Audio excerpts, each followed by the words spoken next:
घर में रहने वाले सुदर्शन के घर बहुत सालों बाद एक पुत्र ने जन्म लिया। उस पुत्र के लिए ब्राह्मण ने भविष्यवाणी की कि ये बच्चा एक दिन राजा बनेगा और साथ ही इस नगर का कल्याण करेगा। ये सुनकर सुदर्शन अपनी पत्नी भाग्यश्री से, मुझे तो ब्राह्मण देवता की बात पर तनिक भी भरोसा नहीं है। हम ठहरे गरीब किसान और ब्राह्मण देवता हमारे पुत्र के राजा बनने की भविष्यवाणी कर रहे हैं। आप ऐसा क्यों कह रहे हैं? भगवान की मर्जी से बड़ा कुछ नहीं होता। क्या पता भगवान ने हमारे पुत्र के भाग्य में यही लिखा हो। तुम भी कैसी बातें करती हो? कहाँ राजा भोज और कहाँ गंगू तेली। देख लीजिएगा, एक दिन हमारा पुत्र जरूर राजा बनेगा। कुछ समय में सुदर्शन के पुत्र से जुड़ी भविष्यवाणी पूरे नगर में फैल गई और ये बात राजा तक भी गई। मंत्री जी, ये क्या कह रहे हैं आप? एक किसान का लड़का इस नगर का राजा बनेगा? ऐसा नहीं हो सकता है। महाराज, ये तो हम भी जानते हैं, लेकिन पूरे नगर में ये चर्चा है कि उस ब्राह्मण की भविष्यवाणी आज तक गलत साबित नहीं हुई है। राजा बहुत सारे सोने के सिक्के लेकर सुदर्शन के घर जाता है।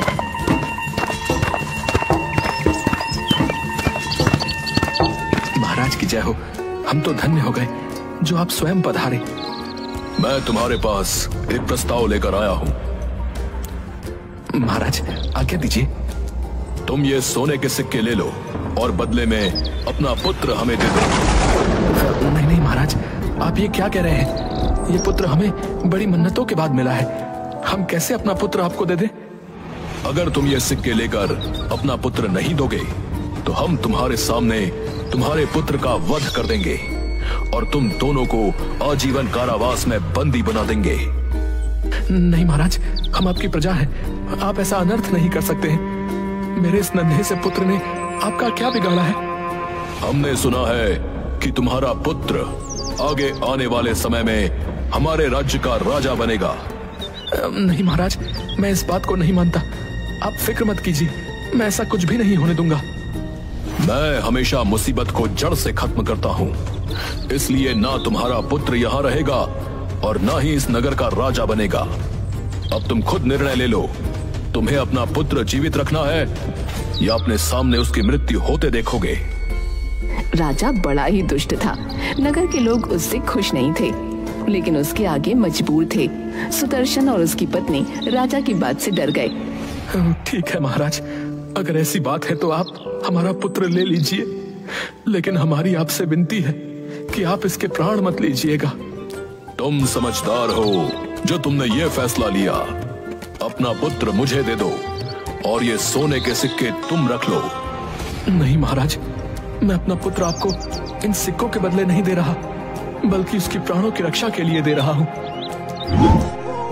राजा ने बच्चे को एक बैलगाड़ी में रख दिया और उस बैलगाड़ी को जंगल की ओर छोड़ दिया ताकि बच्चे को जंगली जानवर खा ले। लेकिन नियति को कुछ और ही मंजूर था। जंगल में एक लकड़हारे की और उसकी पत्नी की नजर बैलगाड़ी पर पड़ी। इस बैलगाड़ी से बच्चे की रोने की आवाज आ रही है, परंतु इसमें कोई मनुष्य तो नहीं दिख रहा।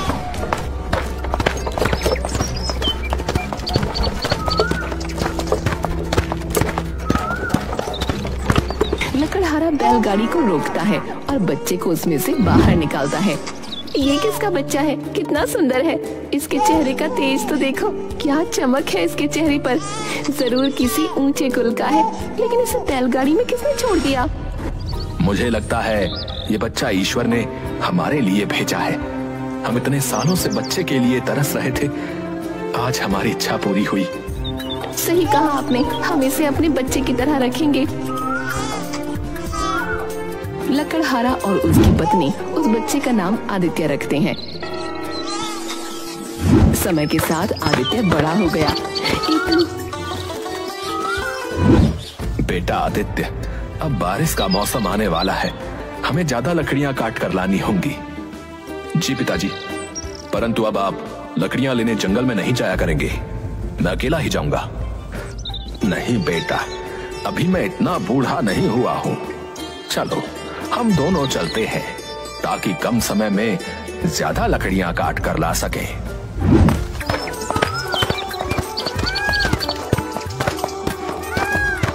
दूसरी तरफ रायगढ़ का राजा भी जंगल में शिकार खेलने के लिए आया था। वो आदित्य और उसके पिता से टकराता है।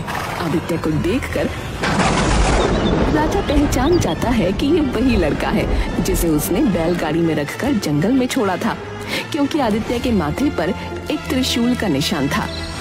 तुम कौन हो? प्रणाम महाराज, मेरा नाम आदित्य है और मैं पास के ही गांव में रहता हूँ।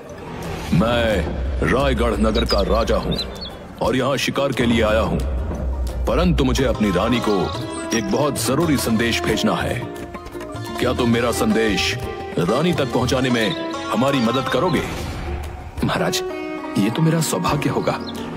ठीक है, मैं तुम्हें अपना संदेश लिख कर देता हूँ, परंतु तुम इस संदेश को खोलोगे नहीं और ये संदेश सीधा रानी के हाथ में जाकर दोगे। जैसी आपकी आज्ञा महाराज। पिताजी, मैं महाराज का संदेश पहुंचाने रायगढ़ जा रहा हूं। आप जल्दी घर की ओर प्रस्थान कीजिएगा, मैं समय से वापस आ जाऊंगा। अपना ध्यान रखना बेटा। आदित्य राजा का संदेश लेकर निकल पड़ता है। रास्ते में अचानक उसके घोड़े के सामने एक सांप आ जाता है। आदित्य का घोड़ा चिल्लाने लगता है। आदित्य उसे संभालता है, परंतु वह महल जाने का रास्ता भूल जाता है। तभी उसकी नजर एक छोटे से घर पर पड़ती है। आदित्य उस घर के दरवाजे पर जाता है। क्या इस घर के अंदर कोई है? क्या मेरी आवाज कोई सुन रहा है? हाँ बेटा, बोलो, कौन हो तुम?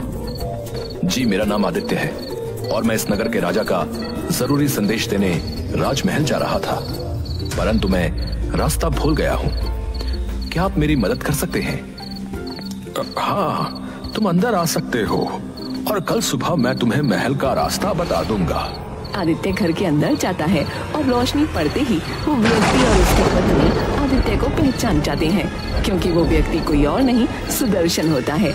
वो आदित्य से पूछता है, बेटा, तुम तो एक आम नागरिक लगते हो, फिर तुम राजमहल का खास संदेश पहुंचाने क्यों जा रहे हो? आदित्य सुदर्शन को सारी बात बताता है। बेटा, रात बहुत हो गई है, तुम यहीं विश्राम करो। कल सुबह मैं तुम्हें महल का रास्ता दिखा दूंगा। ठीक है, आज रात मैं यहीं विश्राम कर लेता हूँ। आदित्य के सोने के बाद मुझे कैसे भी करके राजा का संदेश पढ़ना होगा। हाँ, मुझे भी ये बात थोड़ी अजीब लग रही है कि राजा ने हमारे साधारण से पुत्र को अपने महल संदेश भेजने के लिए क्यों चुना है। वो दोनों राजा का संदेश निकालते हैं और पढ़ते हैं। संदेश में लिखा होता है, इस लड़के को कारागार में डाल दिया जाए और आजीवन मुक्त न किया जाए। ये राजा कितना दुष्ट है, अभी भी ये हमारे पुत्र के पीछे पड़ा है। राजा हमारे पुत्र का भला कभी नहीं सोचेगा। सही कहा था तुमने। दूसरे दिन सुबह अब मैं अपने सफर पर निकलना चाहता हूँ। क्या आप मुझे राजमहल का रास्ता बताएंगे? हाँ बेटा, जरूर बताऊंगा। सुदर्शन आदित्य को राजमहल का रास्ता बताता है।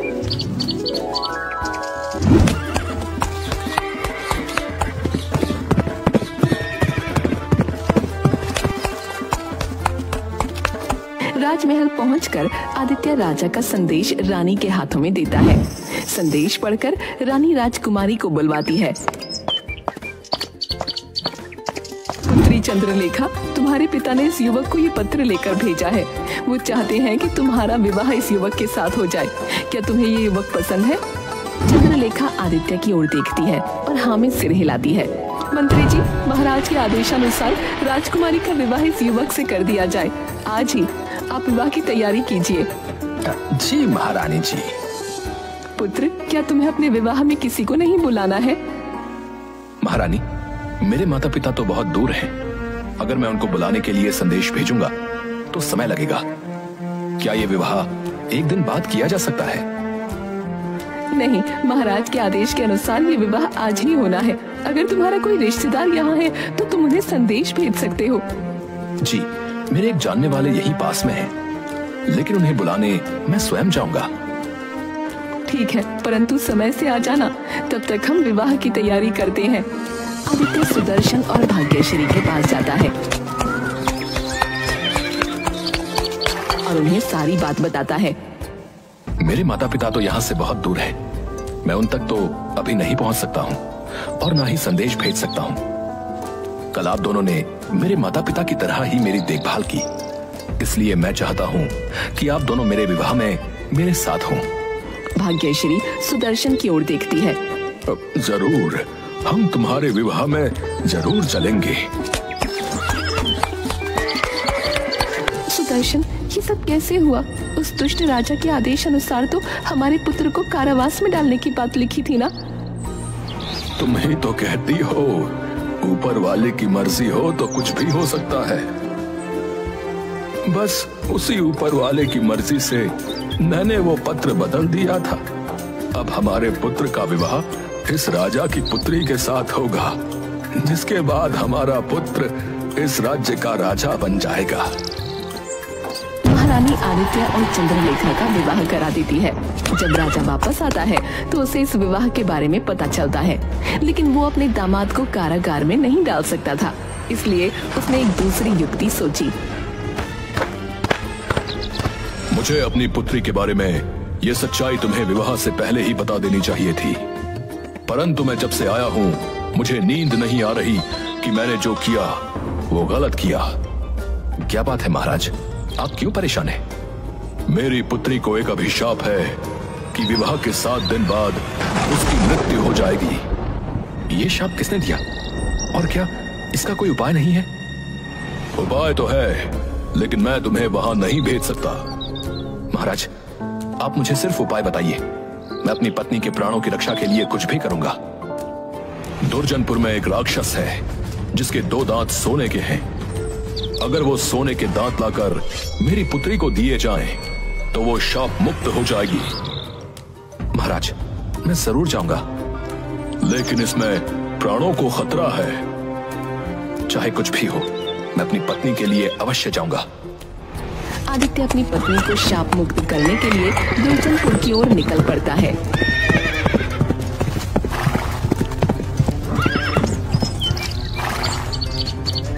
रास्ते में उसे एक महल दिखता है, जहाँ का द्वारपाल उसे आगे जाने से रोकता है। तुम आगे नहीं जा सकते हो। परंतु क्यों? आगे जाने के लिए तुम्हें मेरे प्रश्न का उत्तर देना होगा। कैसा प्रश्न? इस आम के पेड़ पर पहले सोने के आम निकलते थे, परंतु अब नहीं निकलते हैं। पहले इसका कारण बताओ, फिर तुम आगे जा सकते हो। अभी तो मैं जरूरी खोज में जा रहा हूँ, और अगर मैंने उस खोज से पहले किसी भी प्रश्न का उत्तर दिया तो प्रश्न पूछने वाला इंसान गधा बन जाएगा। वैसे तुमने क्या प्रश्न कहा था? कुछ भी नहीं, तुम आगे जा सकते हो, परंतु वापस आने के समय तुम्हें मेरे प्रश्न का उत्तर देना ही होगा। जरूर दूंगा। वो आगे बढ़ता है।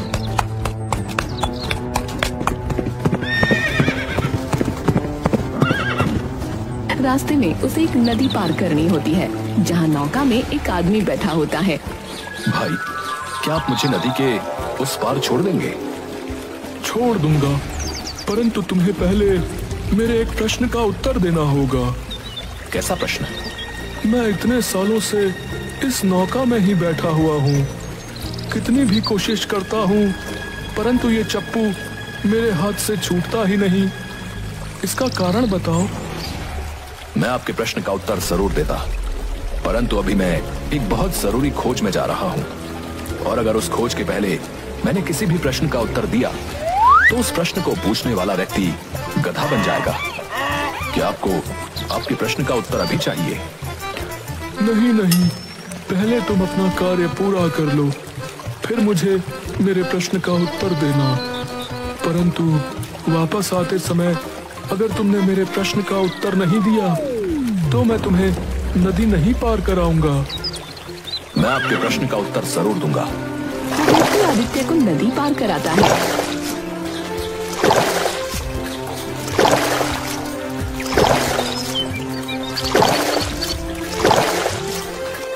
और वो दुर्जनपुर पहुंच जाता है, जहाँ सोने के दांतों वाला राक्षस रहता था।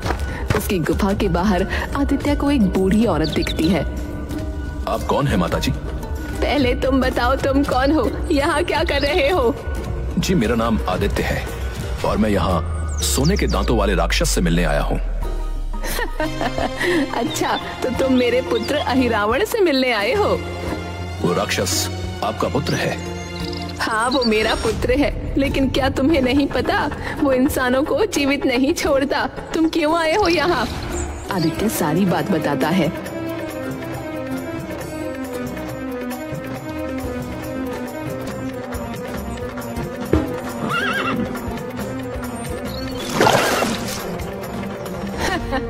तुम बहुत भोले हो। तुम्हारा ससुर बहुत ही दुष्ट है। उसने जानबूझकर तुम्हें मेरे पुत्र के पास भेजा ताकि तुम कभी वापस न जा सको। मुझे नहीं पता मेरा ससुर दुष्ट है या नहीं, परंतु मैं इतना जानता हूँ कि अगर मैं आपके पुत्र के सोने के दांत लेकर जाऊंगा तो मेरी पत्नी शाप मुक्त हो जाएगी, और उन दांतों को ले जाने के लिए अगर मुझे अपने प्राणों की बलि देनी पड़ेगी तो मैं वो भी दे दूंगा। बूढ़ी औरत आदित्य की बातें सुनकर प्रसन्न होती है। बेटा, तुम सच में बहुत नेक दिल हो। तुम्हारी जगह यदि कोई दूसरा होता तो अपने ससुर की सच्चाई जानने के बाद यहाँ से वापस चला जाता और साथ ही अपनी पत्नी को भी हमेशा के लिए छोड़ देता। पर तुम सब कुछ जानने के बाद भी अपनी पत्नी का साथ देना चाहते हो, इसलिए मैं तुम्हारी मदद जरूर करूंगी। लेकिन ध्यान रखना, किसी भी परिस्थिति में तुम मेरे पुत्र अहिरावण के सामने मत आना, वरना वो तुम्हें मार देगा। अगर मैं आपके पुत्र के सामने नहीं आऊंगा तो उसके सोने के दांत कैसे लूंगा? दांत मैं तुम्हें ला कर दूंगी। तभी अहिरावण अपने घर वापस आता है। वो इतना थका हुआ होता है कि आते ही अपने बिस्तर पर लेट जाता है। पुत्र, तुम तो सो रहे हो? हाँ माँ, मुझे नींद आ रही है और तुम मुझे परेशान मत करो, सोने दो। बूढ़ी औरत अहिरावण का एक सोने का दांत निकालती है। क्या है माँ, मुझे क्यों परेशान कर रही हो? मैंने एक सपना देखा, उसमें एक प्रश्न था, उसका उत्तर दे दो मुझे। बोलो, क्या प्रश्न था? पहले जिस पेड़ पर सोने के आम होते थे, अब उस पर सिर्फ पत्तियां क्यों हैं? क्योंकि एक चूहा उस पेड़ की जड़ को नीचे से खा रहा है। उस चूहे को निकाल दो, पेड़ फिर से सोने के आम देने लगेगा।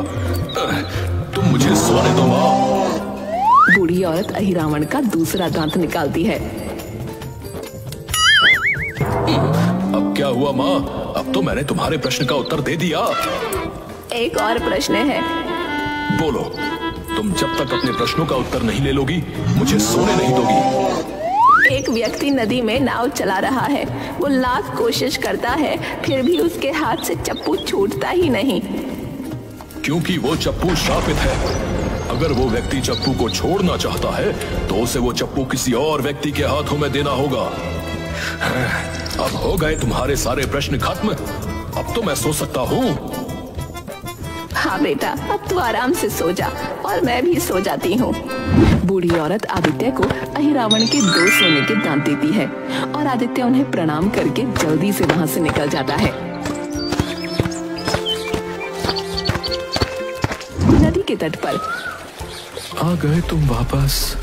अब जल्दी से मेरे प्रश्न का उत्तर दो, तभी मैं तुम्हें नदी के उस पार ले जाऊंगा। तुम्हारे प्रश्न का उत्तर तो नदी के उस तट पर है। अगर तुम मुझे उस तट पर नहीं ले जाओगे तो मैं तुम्हें तुम्हारे प्रश्न का उत्तर कैसे दूंगा? ठीक है, तुम नौका में बैठ जाओ, मैं तुम्हें नदी पार करा आता हूँ, परंतु तुम मेरे प्रश्न का उत्तर जरूर देना। तुम मुझ पर पूरा भरोसा कर सकते हो। नदी पार करने के बाद आदित्य नौका से उतरता है। तुम्हारा ये चप्पू श्रापित है। अगर तुम इस चप्पू से मुक्ति चाहते हो तो तुम्हें ये किसी दूसरे व्यक्ति के हाथ में देना होगा। आदित्य वहाँ से भागता है। आगे जाकर वो राजमहल के द्वार पर पहुँचता है। आ गए तुम। अब मेरे प्रश्न का उत्तर दो, नहीं तो मैं तुम्हें जाने नहीं दूंगा। इस वृक्ष के नीचे एक चूहा है जो इसकी जड़ों को खोखला कर रहा है। आप उस चूहे को वहाँ से निकाल दें। वृक्ष में पहले की तरह सोने के आम आने लगेंगे। आदित्य की बात सुनकर द्वारपाल वृक्ष की जड़ से चूहे को निकालता है और चूहे के बाहर निकालते ही उस पेड़ पर बहुत सारे सोने के आम आ जाते हैं, जिसे देखकर नगर के लोग बहुत खुश होते हैं। और वो सब मिलकर आदित्य को सोने के सिक्कों से भरे हुए 8 बक्से उपहार में देते हैं। आदित्य उपहार लेकर रायगढ़ वापस आता है। महाराज, मैं वापस आ गया और उस राक्षस के सोने के दांत भी ले आया। तुम तो बड़े वीर हो, परंतु ये बताओ कि तुम्हें ये सोने के सिक्कों से भरे हुए बक्से कहाँ मिले? महाराज, दुर्जनपुर के जंगलों में सोने के सिक्कों के बड़े बड़े पहाड़ हैं। मैंने ये वहीं से लिए हैं। राजा लालची था और सिक्कों के लालच में दुर्जनपुर के लिए निकल पड़ता है। जैसे ही वो नदी के तट पर पहुंचता है, नौका में बैठा व्यक्ति राजा के हाथ में वो श्रापित चप्पू पकड़ाता है और नौका से बाहर आकर नाचने लगता है। तुमने ये चप्पू मुझे क्यों दिया? क्योंकि ये श्रापित चप्पू है और अब ये आपके हाथ में है। आज से इस चप्पू को चलाने का काम आप करेंगे और मैं इस चप्पू की गुलामी से मुक्त हो गया। दूसरी तरफ राजमहल में सुदर्शन और भाग्यश्री अपनी सारी सच्चाई आदित्य को बताते हैं। पिताजी, आपने मुझे तब क्यों नहीं बताया जब मैं आपके पास आया था? बेटा, मैंने तुम्हें इसलिए नहीं बताया क्योंकि मुझे डर था कि सारी सच्चाई जानने के बाद तुम कोई गलत कदम ना उठा लो। हमें उस समय चुप रहना ही उचित लगा, पर अब हम और चुप नहीं रह सकते थे। आदित्य अपने असली माता पिता से मिलकर बहुत खुश होता है। साथ ही वो अपने लकड़हारे माँ बाप को भी अपने पास राजमहल में बुला लेता है और वो सब मिलकर एक साथ खुशी खुशी राजमहल में रहने लगते हैं।